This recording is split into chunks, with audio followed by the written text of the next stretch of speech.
Don't let rampant politics and clusterfuckery ruin all your projects and your sanity.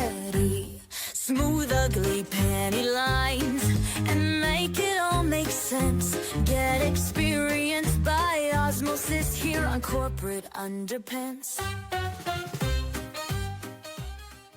Welcome back to Corporate Underpants. You're in for a treat with part 2 of my episode with Dana Chisnell. When we left off, Dana had gone from doing usability testing for tech companies in San Francisco to becoming one of the leading voices in civic design after the chaos of the year 2000 election for president and the butterfly ballot disaster, which some of you remember and some of you do not and should look it up.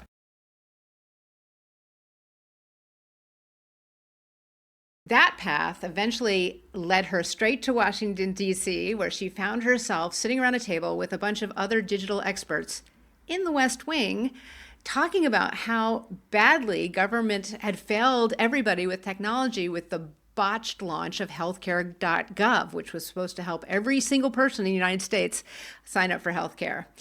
Then in walked President Obama, and I would have just died right there and have had nothing to say, but Dana managed to live through it as he told the room that fixing digital services for the American public was going to be part of his legacy, and he wanted their help in doing it. Goosebump City. So in part 2, we pick up right there. We're actually going inside the U.S. Digital Service, Healthcare.gov, immigration systems built on paper, and what it actually takes to bring user-centered design into the giantest organizations that were never built for it. Let's get into it.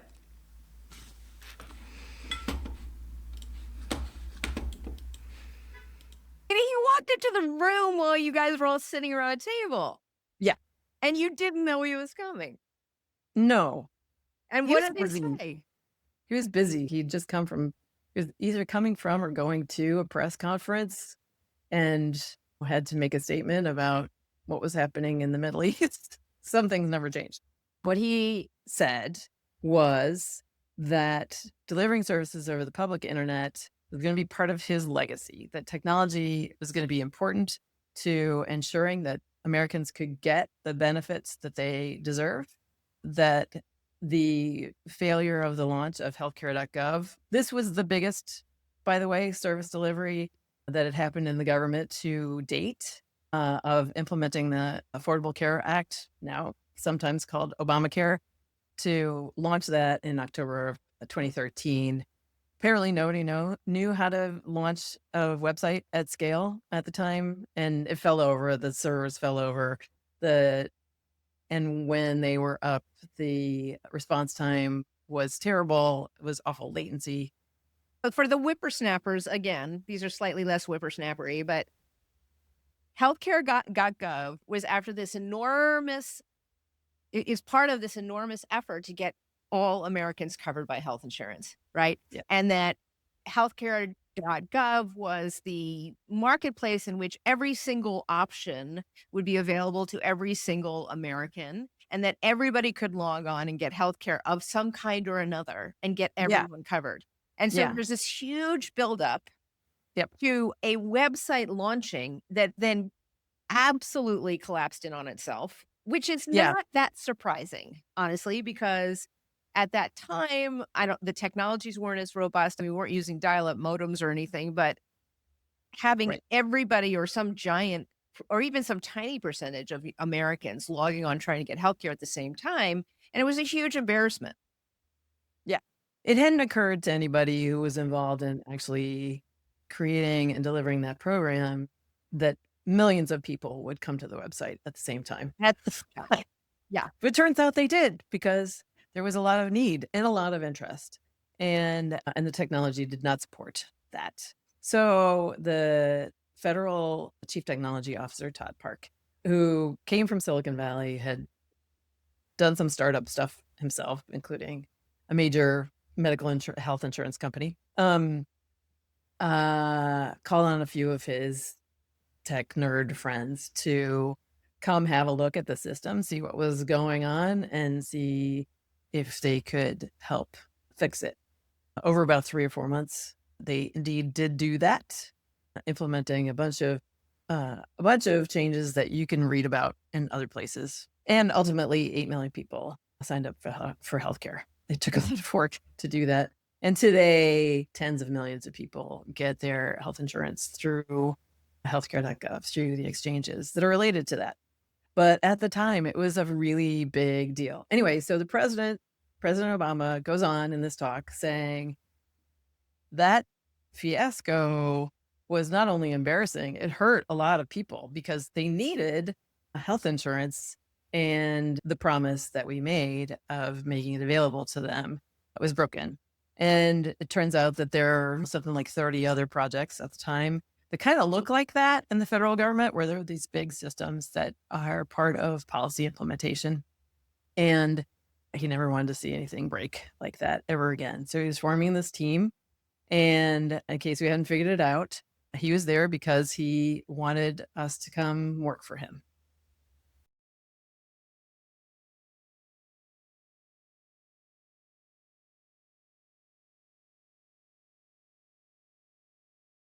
And oh my God. I mean, I can't even imagine what your guts felt like at that moment. Like I would have just fallen out of my chair. And this was the birth of the US Digital Service, or had it existed before? No, this was the birth of the digital service. It was announced about 10 days later. Oh my God. Okay, so there's a bunch of people sitting around this table. There's what, 15, 20 people. Mhm. I am assuming most of you said yes. And then you found yourself now an employee of the federal government. Yeah. And what was your job? Our titles all were the same. They were digital services expert. But the thing that my business card said was generalist problem solver. Generalist problem solver. Yeah. For America. Okay, more power to you. I hope you kept that card because that's really freaking cool. I do have a couple of them around, yeah. Yeah. Okay, so and then what did you find yourself doing? The day I walked in, there were 3 projects going on. One was Healthcare.gov. It was the second year of open enrollment, and the system still was not as robust as it needed to be. So there were a bunch of people who showed up to bolster it and make sure that it worked. It did. So that was one. Another one was in July or August of 2014, Congress had passed a law allowing veterans to use their benefits outside the VA network. But here it is, the day I showed up was the middle of October, and this law was supposed to go into effect on Veterans Day, which is November 11th, and nobody had done anything yet to implement it, to let veterans know that they could do this, and there wasn't any support on the VA side to do that. So there were a bunch of people, presidential innovation fellows and folks from an internal digital services agency called 18F showed up to kind of work on that. And then there was this other third project for U.S. Citizenship and Immigration Services, where I knew a couple of people who had self-identified and self-assigned themselves to that project. USCIS was in the throes of a digital transformation. Up until 2012, 100% of all immigration processes were done on paper. And yeah, so think about regular order kind of immigration stuff like green cards for lawful permanent residents and naturalization for people who want to become American citizens. Millions of those people apply every year, but there are hundreds of other benefits and statuses that people can apply for. And all of that happened on paper. In fact, there are salt mines and caves across the country that still hold those paper documents from the earliest days of immigration. Wait a minute. Literally caves full of documents? Yeah. Oh my God, you are kidding. Really? Yeah. Okay. Let's keep going. Yeah. Corporate underpants, the Flintstones style. Well, it turns out that salt mines are a really good place for storing things. Anyway, everything was on paper. U.S. Citizenship and Immigration Services was trying to digitally transform to moving everything online. And while they had been at this for a few years already, they still had not pressed the button and released anything to the public. And so it was this team's job to get them to the point where they did that, because while they were doing digital transformation, they were also trying to move from a software development practice of waterfall kind of development where, it's all serial and it takes a long time, to an agile approach where you have continuous development and continuous improvement. Uh, we could have that conversation some other time, Some but other time. But that was like such a huge it was a big deal. moment in our field too, where Yeah, the giant push for changing how we thought about gathering requirements or creating plans or organizing technical work was changing at the same time. And there were also these, I'm assuming you walked into these, what you're describing is these giant ongoing projects that had been going and going and going for years yeah, that weren't done yet. And so that's an interesting collision, right? Of people saying, let's plan it first and then build it doesn't work. And by the way, here's a great example. But you still want to get stuff done. You want to get it out. You want to finish it. exactly. And so for USCIS, this is a good example. They had spent 2 or 3 years gathering requirements, another couple of years putting out requests for information, requests for proposals, receiving proposals back, evaluating them. Then, and by the way, all the requirements are business operations, right? What are the legal things that we have to do Right. to deliver these services or statuses? Nothing about user requirements at all. So no attention on what it would take for immigration officers who use these systems to do their work. And so that whole process, up to the point where you make an award to a company like IBM, it was IBM in this case originally, it takes 5 to 7 years. So the technology has changed, the business operations have also changed because laws change, policies change, et cetera. Users change. And so IBM got a contract. They made a very suboptimal thing. They were fired. And USCIS had a new CIO at that point, and he decided that he was going to bring it all in-house. So while they had contracted developers and technical leads, business analysts from different companies, nobody was making a giant piece of software. It was much more agile in the development practices, and everybody was there on site, which is another thing, right? Like usually you let a contract, you hand it off, you wait, and IBM or whoever comes back in 3 to 5 years. I mean, And anybody out there who's thinking about how in their jobs they're trying to wrangle a lot of stakeholders or do a big piece of software or something, the perspective here is just so interesting. You can't not try. This is not something where it's a startup that's going to lose money for its investors if you don't launch. This is the entire US government. This is all the people. These are promises made on a political scale.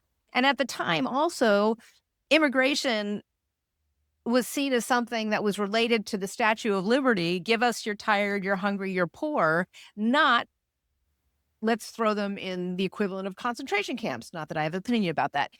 So it really was the zeitgeist was different politically. It was also different technically.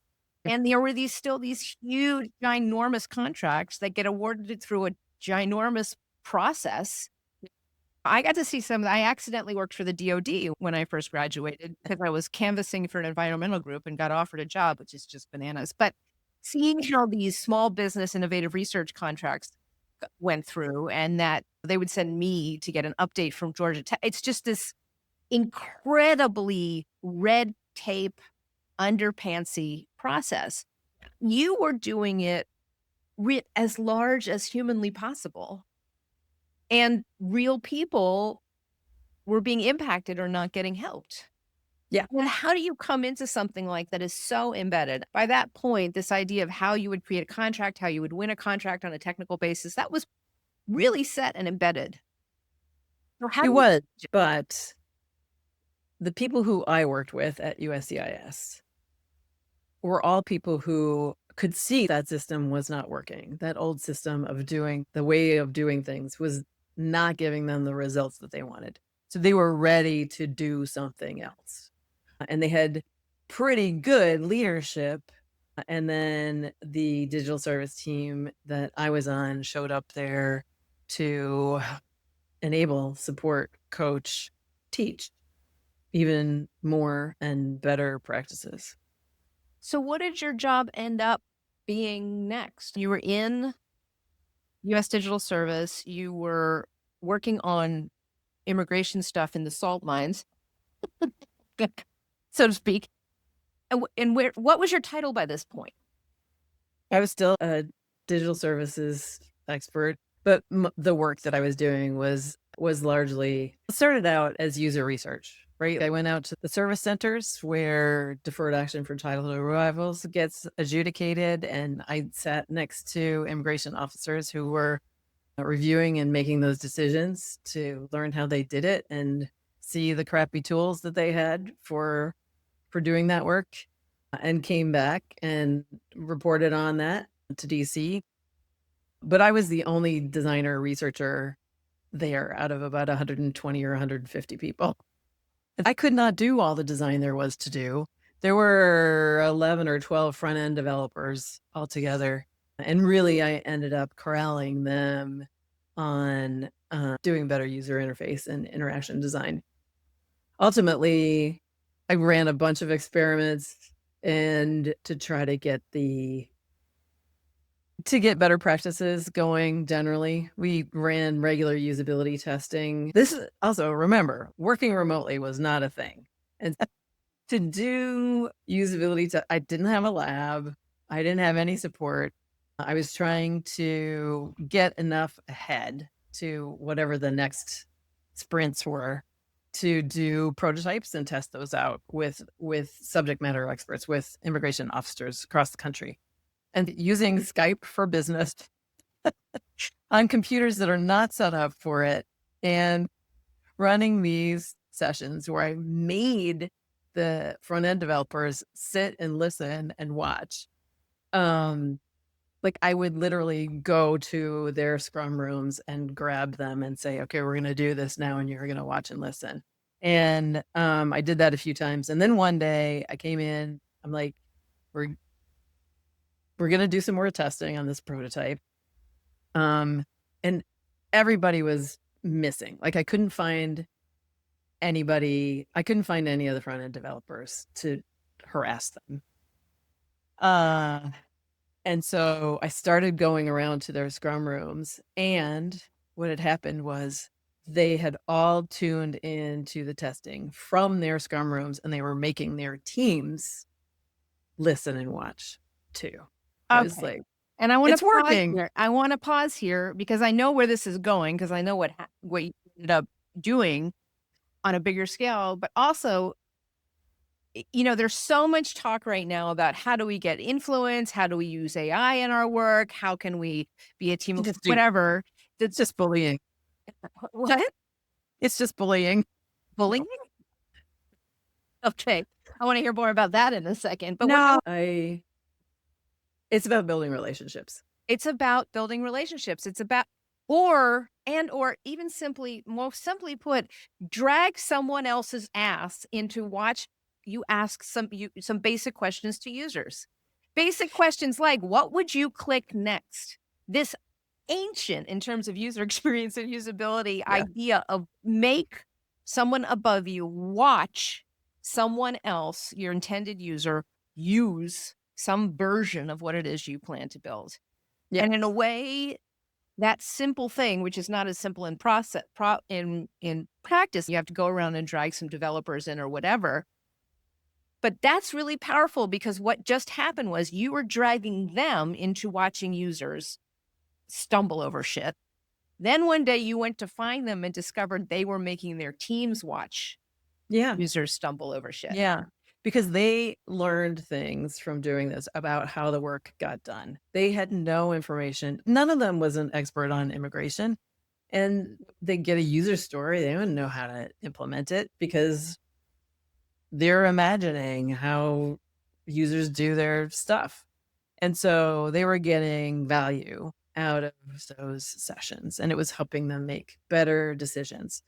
It wasn't really enough because even though I was going out to field offices to do research and I would come back with information like in a naturalization interview, and for anybody watching this, you can back me up on this. In a naturalization interview, the immigration officer can do any of the things that they need to do in any order.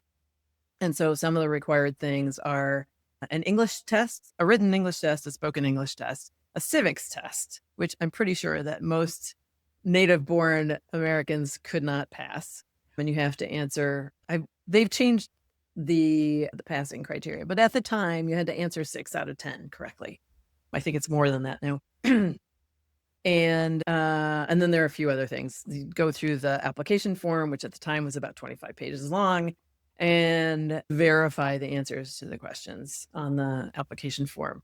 But you can do this in any order. So the immigration officer head of the interview would look at the file, which in some cases was gigantic, like 1,000 pages, because people come here as student on student visa, and then they get an H-1B and they go to work for an American company. They get married to somebody. They end up with a green card through a family-based adjustment of status. This is what that's called. And then they apply for citizenship, and all of that stuff stacks up over time. But immigration officers go through that and they can see a history. And so you might have been in the country for 15 years, but your English still might not be great. So the immigration officer might decide that they're going to do your English tests first.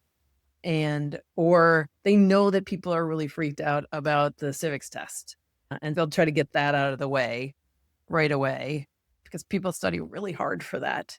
And that lowers the stress and they can go on with the rest. Now, It's hard developers to imagine them coming at this with kindness, but it sounds like you're saying that's what they actually did.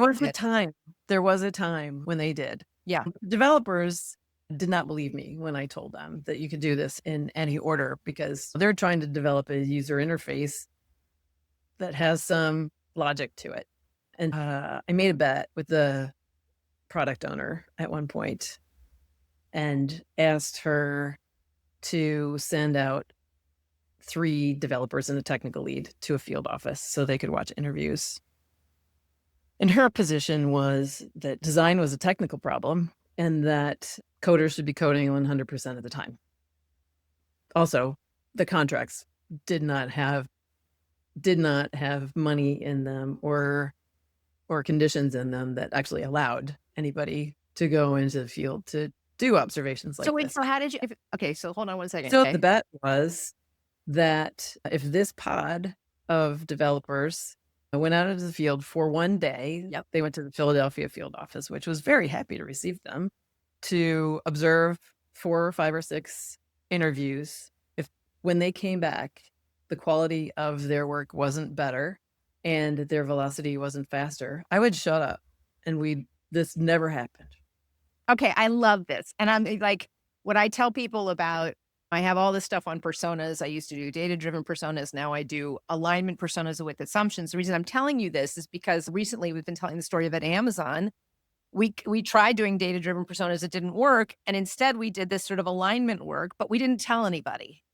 And so just spending a couple of hours making sure everybody defined terms the same way and putting names on our assumptions about who the users are and what they wanted and needed to do. We didn't get permission. We did it small enough so that nobody noticed. It didn't cost anything, right? And then we're able to point later to the result and say that this launch of this thing sucked less than everybody expected. Right, exactly. Right. And so the expectation isn't enormous. And actually the action isn't enormous. The action is really small. It's let's have one conversation we're not used to having. And then let's see what happens, because creating a pull by launching something that sucks less than everybody expected it to is often easier than creating. And so you did exactly the same thing. You said, let me just have a couple people for a couple hours. Yeah. And let's see what they do. Yeah. So they took the 6 o'clock train from DC to Philly, headed to the field office there, were met by the office director, and then they sat in the corner of immigration officers' offices, listened, offered nothing, took notes where they had a chance between interviews. They asked follow-up questions, and then got on a train and came back home. I bet they were Okay. so re-energized when they came home too. I bet they were buzzing. They were uncontainable. So we had pizza lunch the next day. I bought them pizza, and they were like, "Oh my God, I can't wait to do this again. I have so much more clarity about what we're trying to do, how the work gets done, what immigration officers need. I still have questions, but now I think I know how to look for the answers for those. When can we do this again?" Because developers want to develop stuff that people actually use. Yeah, they do. They don't want to develop stuff that people hate. And it's all I think it's still seen as conflict. And it also can't help but remind me of the debate that's going on right now about quote unquote synthetic users in AI and how it can save so much time and you get such better information. But it's still true that if you send one developer out to listen during the course of one other human trying to get something done, they're going to come back buzzing. Yep. Because they are also puzzle fanatics, just like UX people. Yes.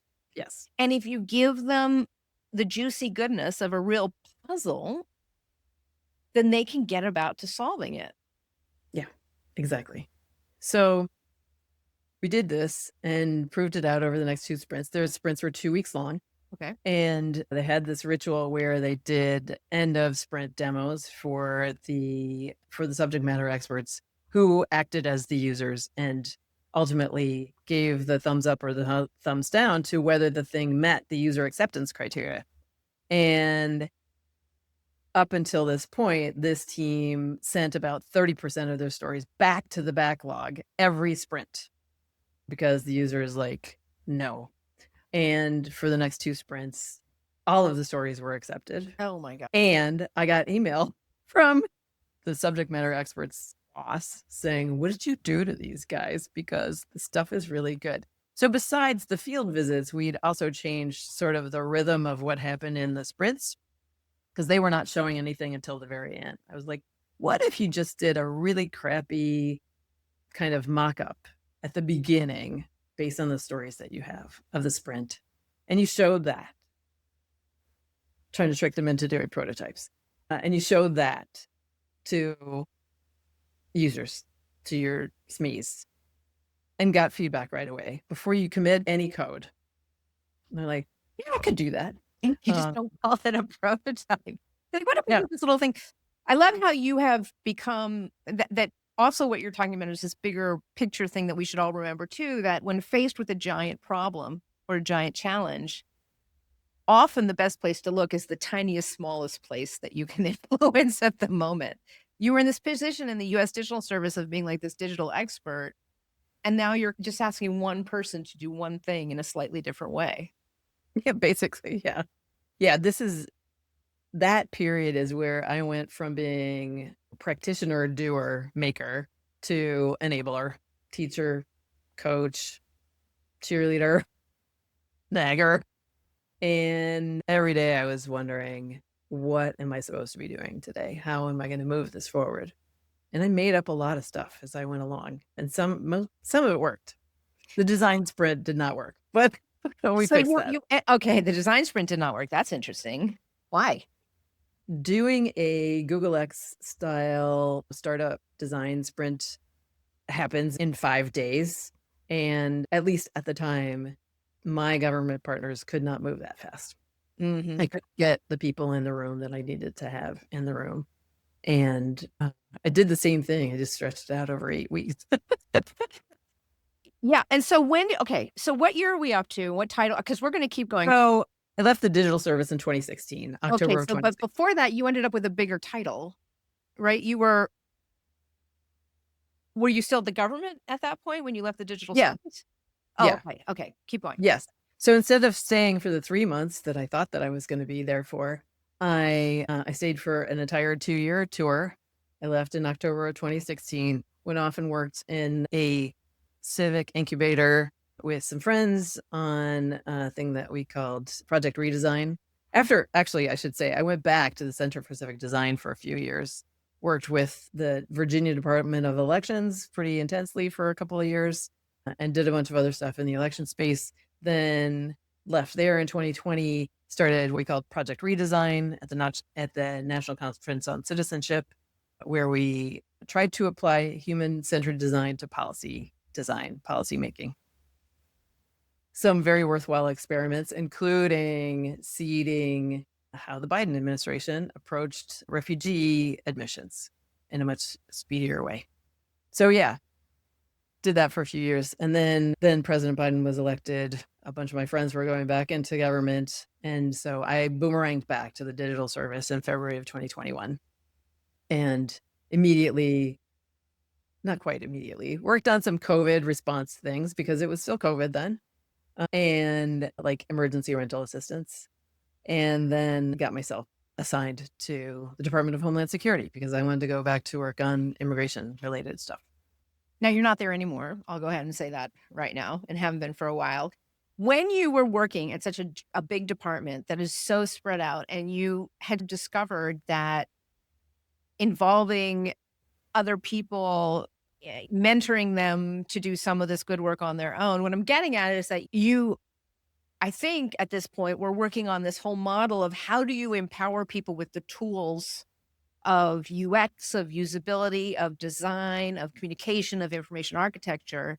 And this is really interesting because at the in the zeitgeist of UX, this was still a big time of, no, we who are trained have to be doing this work.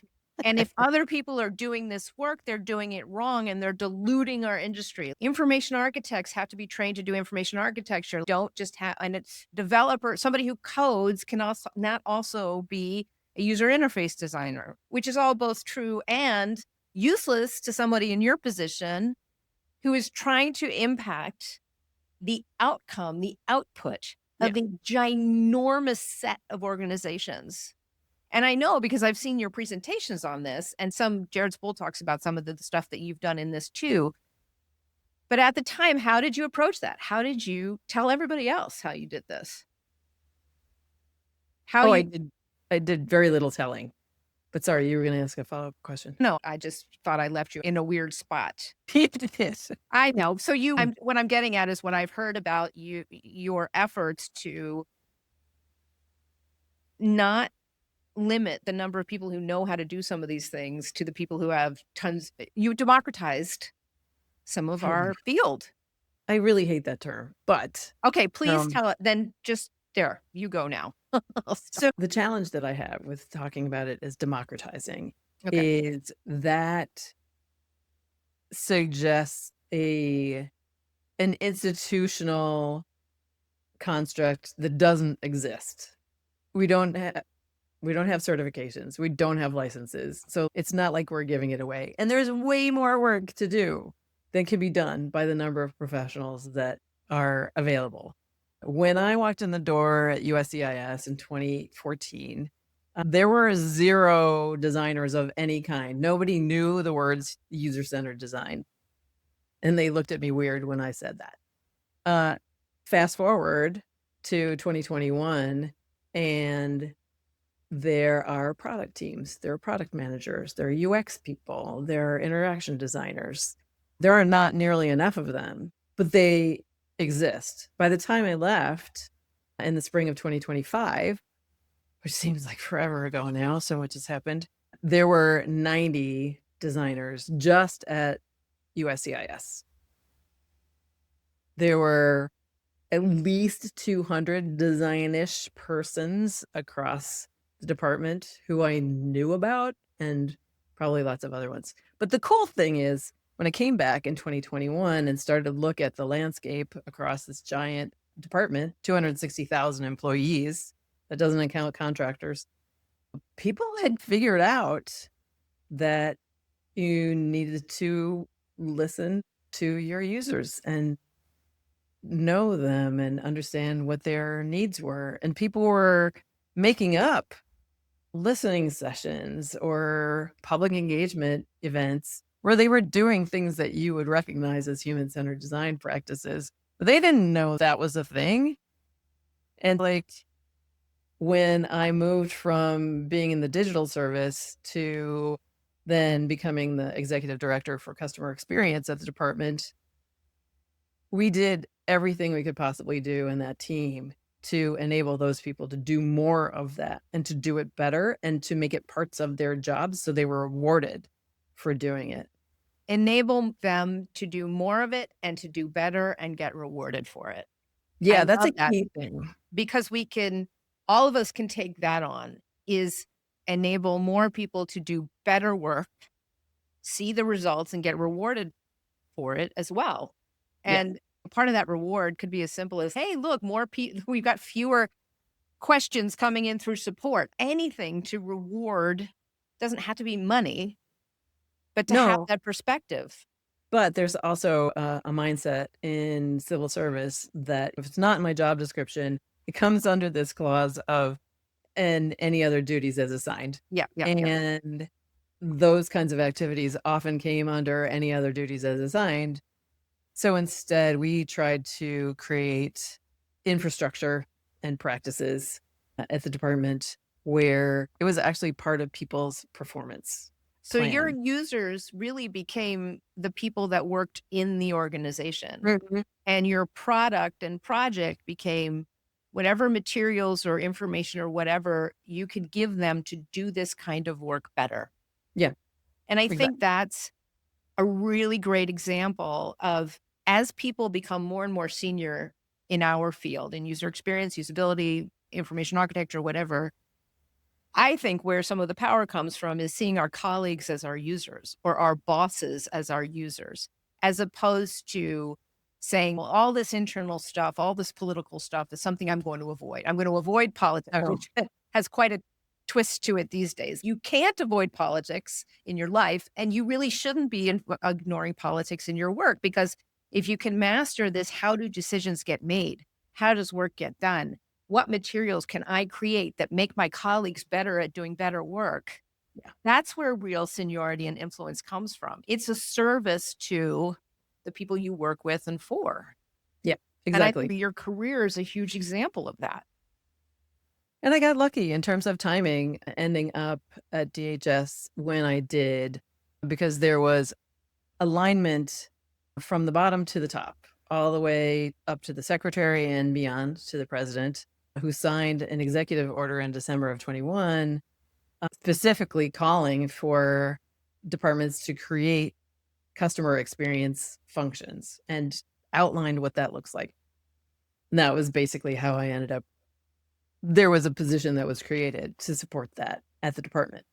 So there was alignment to do this work, and then I could focus on operationalizing that through a Which bunch of mechanisms, from performance management to procurement and how that worked. The thing that I failed at was making any inroads in human resources, because that is a very hard nut to crack in the What do you federal mean government. by inroads in human resources? I just Well, so there are not job classifications for designers and product managers oh, in the federal government. It takes years to get those things written, designed, yeah. cleared, signed off, into place. And there's a lot of workarounds around hiring people into those positions, into doing that work. And so, like, when we're recruiting people to do that work, we have to explain you're not going to see user experience designer or user experience researcher in the title of the job posting. But if you read the posting, even though it says IT specialist, you will see that the duties and the tasks are related to what you're going to end up doing. Okay, so now I want to catch us up to where we are now, because I really want to hear about what you're doing. So you left Department of Homeland Security in spring of 2025, which probably is not going to come as a huge surprise to anybody, although your personal reasons for that, or you can talk about or not, which must have been interesting and hard because you had put so much effort into making changes there and doing something at that scale. Is there anything you want to say about that time, or? Yeah, no, it was incredibly rewarding to do the work. I led this customer experience team, which was largely a human-centered design team, for almost 3.5 years. We made huge strides. The momentum that we had by the end of 2025, by the end of 2024, really was pretty impressive. Not going to lie about that. And by that time, we had also established CX functions in TSA, Customs and Border Protection, USCIS, FEMA, the Cybersecurity and Information Security Agency. There's another one that I'm forgetting. And so 6 out of 8, which is pretty good. And that meant that there was leadership sign-off, that there were people staffed to it, that there were humans in place who were running those efforts in those agencies. And they were having impact on services that were delivered throughout. The thing is, like, we were all ruthlessly, relentlessly focused on outcomes for the public. And everything moved from that. What do we want for the public?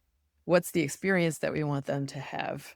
And how do we back into that in the best possible ways? And that changed a lot of the conversations. So we made a lot of progress in that time. I built this team from the ground up. When I left, there were 46 feds and about 25 contractors on the team, plus all of the folks who were in the component agencies. So it was pretty great. I don't want to count the progress simply by the number of humans that there were. It's hard for me to, like, impossible to talk about some of the things that we did. But if you just take USCIS as an example, where nothing was online in 2014 to 2024, where dozens, hundreds really of services are online, and much of it is self-serve, including really basic things like changing your address or changing your appointment for your biometrics collection. Tracking, a thing that we couldn't do for many years was tell you what the status of your case was and when you should expect to be able to hear about it. And we had enough data and we had enough talent by 2023 or 4 to implement a service where when you create an account with USCIS and you apply for a benefit, we can tell you in a range what to expect based on the characteristics of your I mean, that's case. enormous. If people haven't ever worked for the government, the pace is so glacial. It is so that the idea of even just doing something basic, let's let them change their address online, which at any corporation would be like a sprint. Actually having that up and running and cleared and available and staffed and integrated is enormous. That happened within one person's lifetime, to say nothing of one person's. There are so many factors that go into why that thing is the way it is. There are laws, for example, that require that you be mailed status updates or documents to a residential address, which in this day and age is expensive and ridiculous. And what happens then is you build a service where people can opt in to getting email notifications or text notifications, as well as getting these paper notifications. And then eventually somebody will say, it's stupid, let's pass a law that says we don't need to do that anymore. But it takes a long time for those kinds of things to happen. But those are some of the reasons that these things that seem like they're obvious bureaucracy hurdles, it could be because the law was written in 1990. It is what it is. And I think that's another part of becoming more senior, is that some of the like glossy, let's do everything right, that we come right out of school with, you have to realize that there is this legacy. Always in every organization, there's a legacy of communication, there's a legacy of hierarchy, there's a legacy of influence, there's a legacy of, technology, habit, the first building they were, whatever it is, it's there. And getting grumpy about the fact that you can't get something done, it turns out to be less interesting than digging around and figuring out why. Oh, because they were stored in salt mines. And that's why people with Yeah. NaCl allergies aren't allowed to process immigration documents. Like, weird, if Yeah. you approach it as if there's legacy to find there, if that you need to become a spelunker of the cave of whatever you're operating in, things get interesting on a different front than Yeah. we thought they were going to get interesting at school. Yeah. Yeah, exactly. You can look at something on its face and say, this thing needs to be rewritten. It needs to be redesigned to make it really useful to people. In fact, we contemplated doing this on my team for a really important immigration document. And when we went to the attorneys who we brought in to our design team from the beginning, instead of the usual government thing, which is you make a thing and then you go to the attorneys and they review it and they go and you make changes until you're basically mediating. In this case, we're like, we need the lawyers on our side to understand what our intentions are from the beginning. And so we did. We brought them into a workshop and they freaked out about what we were trying to do. Like, where are you on this? Stop spending time and money on this. And we're like, why? And they said, because there are 5 or 6 different cases that came from the Supreme Court. So the Supreme Court basically has designed this form. This is why it is the way it is. This form is not for the people we give it to. It is for law enforcement and lawyers. Leave it alone, go work on something else. The kind of bureaucracy hacks that you're talking about, for me, that's part of the fun of it, right? Like, why is this thing the way it is? Yes, that is part of the fun of it. And how can I work around that? Or can I remove those rocks? Yeah. Or can I smooth them off somehow? Okay, so I have So- 3 more questions for you. Okay. Given that I've already been talking to you for so long, and I really appreciate it. One question for you is what and how did you decide what to do after you left the government?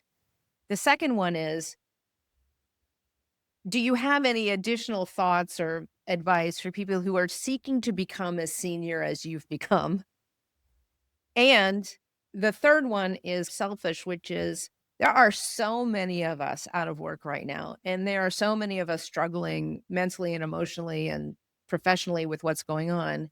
From where you sit, are there good places to put our energy to help stop things, to help the country right now? Yeah. And so you may have to remind me of the questions as I That's answer. fine. Yes, sorry. Now, back up to the first one. How did I decide what I was going to do next after I left the government? I hadn't decided when I left. The reason that I left was because there were executive orders from the president that I morally could not implement, but it was my job to do that. So the only option I had was to resign. So I did. I did not know what was going to happen next, but Bloom found me and invited me to come do this work for a while. It was supposed to Bloom be is 6 the company you work for now. Bloomworks is the company I work for now. It is a Bloomworks. woman-owned company that does consulting to help state and local governments, largely, although some federal too, deliver better services. And so it's been my role as a kind of senior fellow to help on innovation and extending the impact of the work that they do, which is absolutely excellent.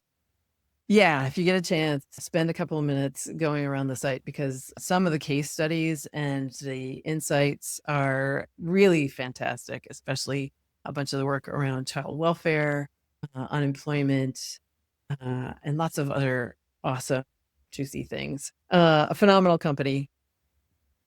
I was lucky to land there. It's been a good place for me, but my term is coming up. So I'm figuring out what to do next from there. Your second question was, Advice for people who want to become senior. yeah, live a long life. Yeah, seriously, just get old. Like automatic. Yeah, a couple of things come to mind. One is keep learning, because methods change, technology changes. I wrote a book about usability testing that was published in 2008. If I wrote that book today, I would write a very different book for a lot of different reasons. So if anybody's out there who would like to fund me while I write the next edition, get in touch. So like things change. And to me, that's part of what's interesting, right? Is that the web today is not what the web was in 2000. Thank goodness. And also it's terrible. And also say yes to weird things. Opportunities are going to come up that you can't predict. And just saying yes might put you in a place that makes you incredibly happy and uses your amazing skills in ways that you never imagined. The other is getting senior really, for me, has meant moving from being doer practitioner to being an enabler and teacher and coach. And that also means zooming way out from product design to organizational design to culture change, and using the skills and practices that we have in human-centered design on those areas. My job really at DHS the last 3 years was culture change, was not delivering services. And I think if I'd had another year, I might have been able to make even more change there. But I firmly believe that we had a really great impact. That's what I would say about those things. Now, in the time and place that we are in, the timeline that for many of us sucks so very much, what I recommend is that if you love design and you want to do it, find some place to loan your services to. A mutual aid, a nonprofit that you believe in, make your own thing, show up and volunteer and help other people through the skills and talents that you have. It will be emotionally rewarding, and it will also be a good distraction from the insanity of what's happening. I kind of want to start a Kickstarter to have enough money for you to organize a whole bunch of human-centered design people and usability people and like matrix us out to volunteer opportunities. Oh, there is an organization called the US Digital Response. It kicked off at the beginning of the pandemic specifically to help local governments respond digitally to the challenges that were going on. It's called usdr.org. And it very specifically recruits volunteers of varying experience with government and deploys them Guess on... what? usdr.org is no more. No, I don't believe that. Oh, .gov maybe. Well, just the website, usdr.gov? US Digital Response. Oh, US Digital Response. Sorry, I just went usdr. Yeah, I may have got the URL wrong. US Digital Response. Huh. Yes, the URL is usdigitalresponse.org. Okay, sorry. All right. I'll just cut that out. Yeah, you can put your expertise to work there a few hours a week or a few But hours is a that month. affiliated with the current regime or? It is not. It is not a government organization. It's a Okay. nonprofit. Good. Thank you for saying that. Okay. Yeah. It's an excellent group of folks who run it, and their portfolio of the kinds of projects that they've done over the last 5-6 years has just been really superb. And here it is on screen. For those of you interested, you can volunteer with US Digital Response to bring our skills anywhere that they are appropriate. But there are so many mutual aid groups bubbling up in communities all over the place that need your help. This is also an excellent option. There are heritage organizations that are looking at protecting their members and their communities. This is also a great place to scrub in. I love that. Dana, thank you so much for sharing this history lesson and amazing journey through your own adventures. We all can have these big adventures and we don't know where they're going to start. It's not like you knew when you got interested in hanging chads that this would then be the art. I expected to run usability tests the rest of my life. And instead, you just kept putting yourself in the way of new puzzles, which required new and different solutions. And I just love the inspiration I get from that is that you kept doing really similar small things in bigger and bigger ways and in bigger and bigger organizations. And it's a good reminder that when we all are in a world, an environment, a LinkedIn culture where it's like you have to do big, you have to do bigger, you have to learn bigger, you have to, that actually some of the very small and very specific things that we've been taught from the very beginning are extraordinarily powerful tools Yeah. that we should never forget about. Because having people watch other people go through something can be more powerful than a dozen giant reports. And usually Oh, for sure. No question about that. absolutely are. All right. Are there any final thoughts you want to leave people as we're getting comments in from people who are so glad? Yeah, Prag, I don't disagree. I'm so glad we're recording this. And how can we follow you and what you're doing next and support you, Dana? I have one more thing to ask people to do, and that is the midterm elections are coming up in November in the United States. Being an election poll worker is an amazing experience. Everybody should do it at least once. You are much needed in your community to do that. Take a day and do it. You'll need some training too, but that's usually only a few hours. So do that thing. Who knows what's next? Somebody, maybe. I don't know. When you figure it out, let us know. In the meantime, people, please follow Dana on LinkedIn and at danachisnell.com. And thank you so much. And just write your questions into the chat here or share this with anybody that you know so that we can share the amazing brain of Dana with everybody else. Thank you so much, Dana.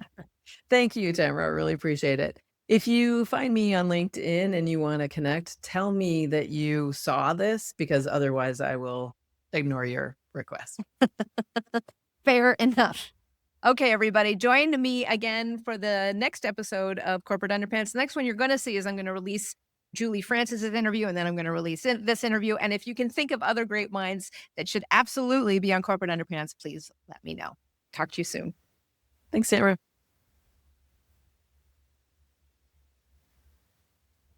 Thank you for joining me for another episode of Corporate Underpants, and there's lots more to come.